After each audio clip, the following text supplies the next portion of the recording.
Assalomu alaykum. Mana kecha ko'z tegmasin Ispaniya Qirollik Kubogi finalida Barselona Realni ko'z tegmasin, enasini ko'rsatib chiqarib olyapti. albatta shoshmasdan hammasini bittama-bitta отдельный gaplashib olamiz. Qani, ketdik. Uchrashuvdan avval Real Madrid TV o'zining olmasiga an'anasiga sodiq qolib Ispaniyadagi hakamlar va ayniqsa kerakli muhim uchrashuvlar avvalida hakamlarning tomorqalariga tosh, g'ish va shlakka bloklar otishyapti. Qiziqarlisi shuki, klub TVsi hakamlarning Realga qarshi yoki tortishuvlarga sabab bo'ladigan va ayniqsa tortishuvlarga sabab bo'lib Barselona hisobiga ijobiy qabul qilingan qarorlarga asosiy urg'uni berib kelyapti.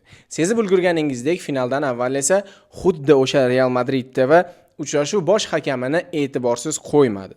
Xabaringiz bor, har bir futbol matchi avvalida jurnalistlar bilan uchrashuv press konferensiya o'tkaziladi. Bu safar Qirollik Kubogi finaliga bag'ishlangan press konferensiyada nafaqat ikki jamoa murabbiylari va futbolchilar, balki referilar ham chorlangan. Ricardo de Burgos Bengoechea finalning bosh hakami jurnalistlarning ko'plab savollaridan biriga javob bera turib ko'ziga yosh oldi.